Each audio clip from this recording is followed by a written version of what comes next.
The company is about to go bankrupt? Wow, that seems like a lot of trouble. Why did the business suddenly deteriorate?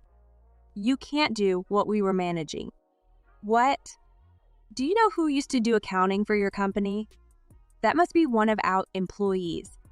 At first, yes. What do you mean? My name is Esta, 52 years old, a stay-at-home mom. Before my marriage, I worked as a bank clerk. I live with my husband, mother-in-law, and 3 lovely daughters. Because I got married at a young age. My eldest daughter is already grown up and working as a member of society, and my second and third daughters are attending college. My husband, Gary, runs the company he inherited from his father, who has passed away. During the relationship, he was a very kind and good person, but as soon as we got married, he changed into a different person. Well, this was his real nature. It must have been about 3 months since we got married. Hey, I told you to iron my shirt. I'm sorry, I can't move as much as I want because of morning sickness. Listen, pregnancy is not a disease. Don't be naive. I'll do it right away. You're a bad wife? Soon after I got married, I found out that I was pregnant and I had severe morning sickness and could not do my housework functionally. Instead of worrying about me, Gary began to curse me as a bad wife who didn't do housework. My mother-in-law, who lived with us from around that time, was very quiet and did not talk much, and obeys his son Gary. She didn't care about me, and even when I was being taunted, she turned a blind eye as she was frightened. Mom, you spoil her, so she's such a sloppy daughter-in-law. Oh yes, Siesta, please do your housework more thoroughly. Yes, I'm sorry. Within this vein, Gary points it out and my mother-in-law does as she is told, and the conversation goes on almost every day. Even after giving birth to our first daughter, Gary's moral harassment did not stop and in fact got worse. Later, when I was pregnant with my second and third daughters, even when I was having morning sickness or when my stomach was too big to move, he made me do housework and carry heavy things without worrying about me, and told not to excuse because of my pregnancy. Especially when I was in a bad mood, things were thrown at me. I thought about divorce many times because this kind of marriage was too painful, but it was difficult to raise 3 small children alone while working. And from my young age, I endured the worry that I would be bullied at school because of my father's absence. And now that the children are grown, my husband wanted a son for the purpose of inheriting him, but all of our children are daughters.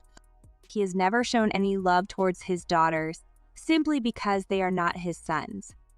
And he complains about his daughters' lives. Hey, did you buy new clothes again? I bought it by earning my own part-time job. If you can afford it, put money in the house.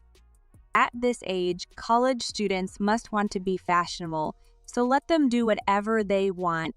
Shut up. Don't criticize me even though you're unemployed.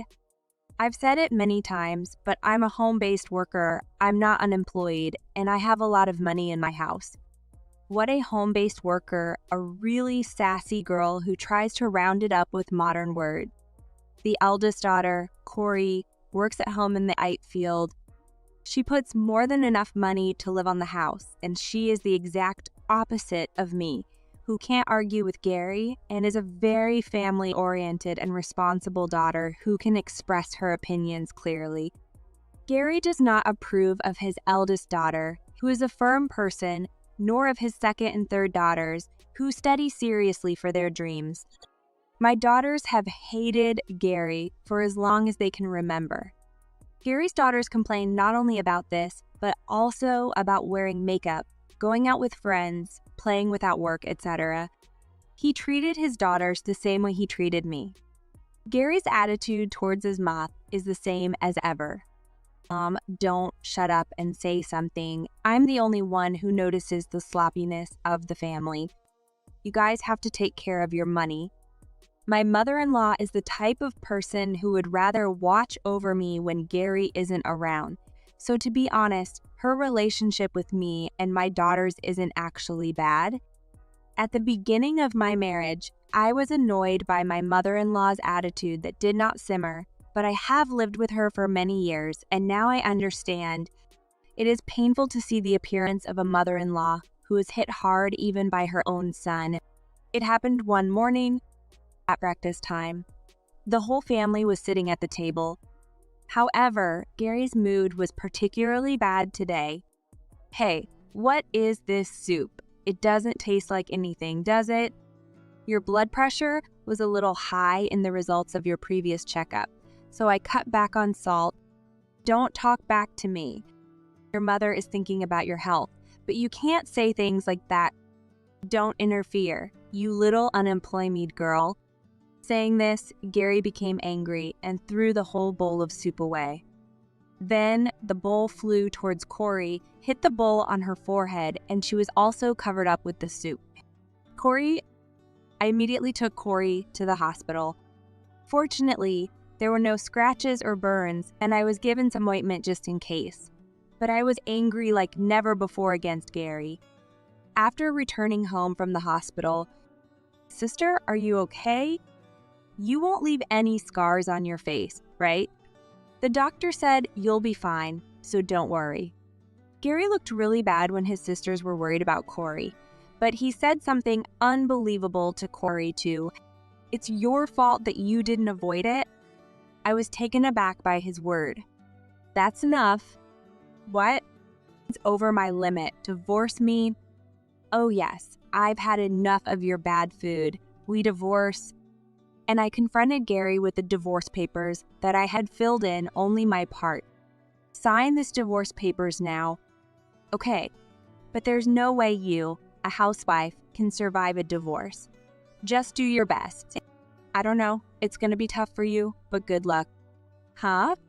Gary signed the divorce papers on the spot. "Oh yes, I'm sorry, but you can take the 3 brats, and I'll get the car at home as a consolation fee." "It's alimony, yes, I know." A few days later, my daughters and I decided to pack up and head back to my parents' house. Until now, I have been able to endure violence against myself because all I have to do is put up with. However, this time, my patience exceeded the limit due to the damage done to my daughter, and I finally decided to divorce. When I returned to my parents' house, my father and mother greeted me warmly. I hadn't told my parents anything about my current situation since I got married, so they wouldn't worry about it, but it wasn't until I got back that I told them everything about my current situation and what happened this time. My parents asked me in a slightly stronger tone why I hadn't come back sooner, but they often comforted me by saying that I had put up with it so far. For the first time in a long time, I was relieved from the bottom of my heart and shed tears. A few hours have passed since I returned home. "Mom, I'm sorry we just moved in, but is it okay to talk now?" "It's okay, what's wrong?" "Actually, it's about my job, but I'm thinking of quitting working from home." "So you mean?" "It's just as you imagine. The current situation with Dad was really difficult, but now that we're living with the parents, I think it's a good time. I don't have anything to do with that house anymore, so you can do whatever you want, Corey." Yes, he's a father like that, and I wanted to talk to his mom about it. For a few days before returning to my parents' house, I was busy filing divorce papers and moving work, but I was relieved to hear positive stories about Corey's work. 3 months after returning to my parents' house, I started working from home using the qualifications I had acquired by studying diligently when I was a full-time housewife. After completing all my work for the morning, I sat down on the sofa to take a breather and opened my smartphone, only to find that there were more than 100 missed calls on the screen. At the recommendation of Corey, I had a separate work phone, so I basically try not to look at the smartphone I had in my previous possession while working. But even so, it's a list of missed calls that I've never seen before. When I opened the details, it was all from my ex-husband, Gary. I was stunned by the tremendous momentum, but I have a general idea of why. After staring at the screen for a moment, I received another call from Gary, so I had no choice but to answer the phone. "Hello?" "Hey, Esta. Hey, what's going on? What's going on about what? Don't blurt out. Gary is very upset and speaks sharply from the first word. The company is about to go bankrupt. Wow, that seems like a lot of trouble. Why did the business suddenly deteriorate? You can't handle the things we were managing. What? Do you know who used to do accounting for your company? That must be one of the employees. Yes, at first. What do you mean?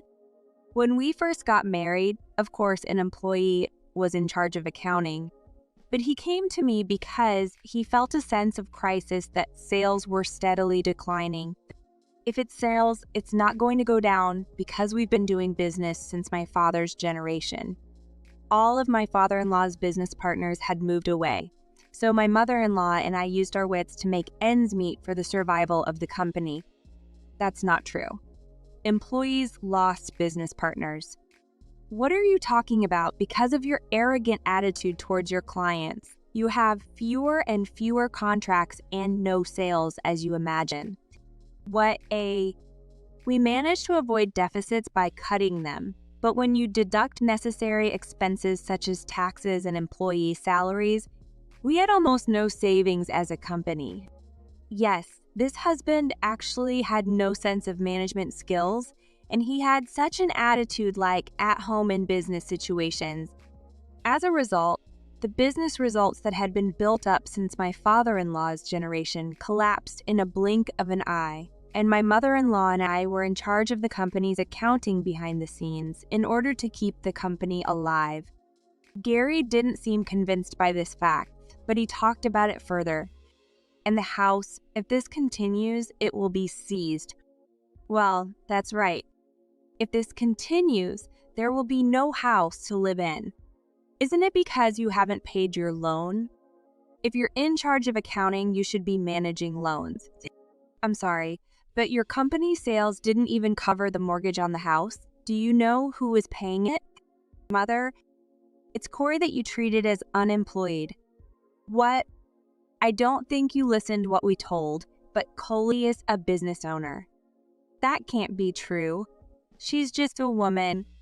Oh, there are a lot of female managers in the world now. That's not a big deal anyway. Corey started a venture after graduating from college, and she wanted to have an office because of her good performance from the first year. But when she heard about the loan, she gave up and registered her house as an office and paid the loan on your behalf. Then why is it suddenly seized?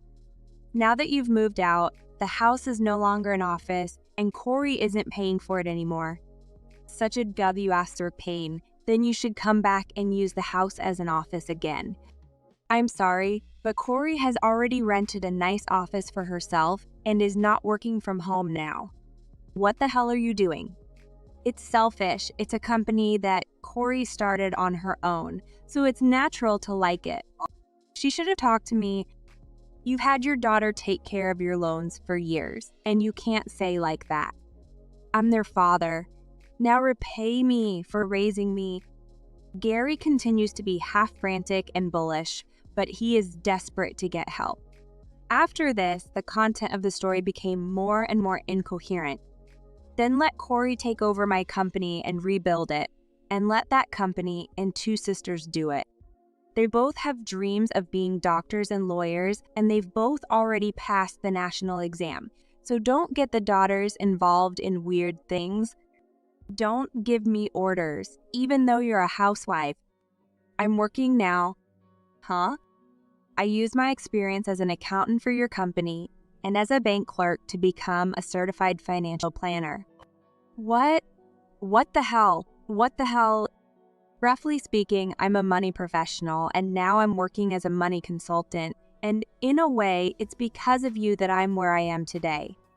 It's not so serious anyway. Huh. I don't care if you think so. I don't have a reason to explain it to you. You've gotten a lot better. We're not going to help you anyway. I hurriedly hung up the phone and didn't hear from Gary for the next few days. But a week later, I got another call from Gary. Hey, when are you going to pay the loan? It's in your name, so you should pay for it. I got this house as alimony from you. so you should pay the loan as well. That's what you said on your own, and it's not my fault to pay you alimony in the first place. You ruined my family. Oh, that's you, isn't it? What? You had an affair with a woman who had a business partner, didn't you? How the hell you know that? The woman's husband seems to be very angry, so please do your best to pay alimony. I started noticing his affair right after the divorce. To be honest, I was tired of my life so far, and I didn't want it to be a long-term battle like a muddy divorce drama with Gary, so I wasn't going to claim alimony. However, the other party's husband was very upset, and he contacted me to confirm I told him that my husband was already divorced and that I didn't plan to sue him, but that he could do whatever he wanted. After that, in the end, Gary was charged alimony by the husband of the affair partner, and since he had a house loan, he borrowed money to pay it. However, the company finally went bankrupt. His home was also foreclosed, and Gary was finally left homeless. My mother-in-law informed my brother-in-law of the situation when I divorced. Therefore, the mother-in-law was already living with the brother-in-law and his wife, so she was not involved in Gary's scandal. In fact, my mother-in-law was also severely harassed by my father-in-law.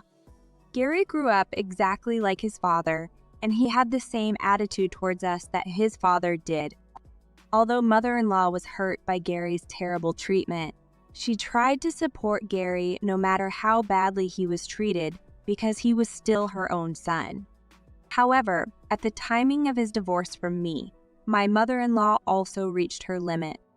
The brother-in-law, on the other hand, grew up to be the opposite of Gary and always cared about his mother, who lived far away. My brother-in-law and his wife had been talking to their mother to live together, but Gary wouldn't allow it, probably for her inheritance. However, after this, Gary's plan completely collapsed, and my mother-in-law continued to keep in touch. At that time, I heard about the exchange with Gary that I heard from my mother-in-law. Summer, help me. My house has been taken and I'm in debt. That's how it is. Mom, you have a lot of Dad's inheritance. Give it to me. Gary, I'm sorry. Dad's inheritance has already been given to your brother and his wife and grandchildren during his lifetime. What? You're my child that I gave birth to with pain? And I didn't want to abandon you, but your attitude is so terrible that I don't think you're my son anymore. Oh my God. Gary thought that he could get over the situation relying on his mother's inheritance, but in the end, she had been giving gifts to his brother's family and daughters during his lifetime, so the company was the only thing left for Gary. Gary was also declared insulated by his mother-in-law, who was his last resort, and he was completely unable to turn his head. Finally, Gary's company went bankrupt. After that, he worked part-time at a factory, and while he was busy paying off his debts, he now lives lonely in his apartment. I, on the other hand, live happily at home with my parents and daughters. In the spring, the second daughter will finally begin her life as a resident doctor, and the third daughter will begin her life as a rookie lawyer. The eldest daughter, Corey, also has her own office, which she has longed for, and the number of employees is increasing, and the business is growing more and more. Mom, it's crazy that you work in such a nice office. I owe it to my mom and grandma that I was able to make it this far. What? Mom, you were working hard to get the company back on track, weren't you? Yes, it was really hard at that time. When I saw that, I decided to become a person who could work hard for my family. So I started the company. That's how you looked at me. Also, it was also to get back at my father, who had such a masculine and feminine mindset. ABC, but it's not easy to make a company this big. Did you have a better sense of management than your father?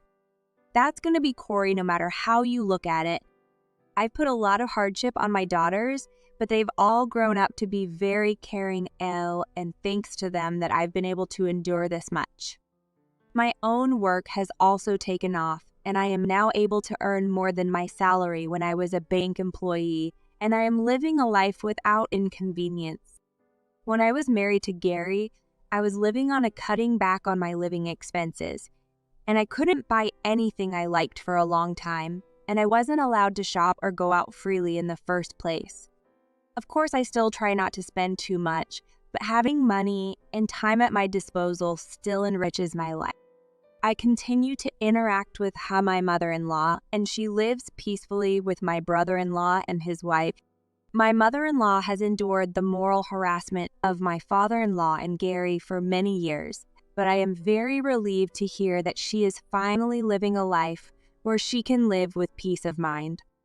My marriage was full of hardships, but now I am blessed with people around me, and I am happier than anything else that my daughters are living a smooth life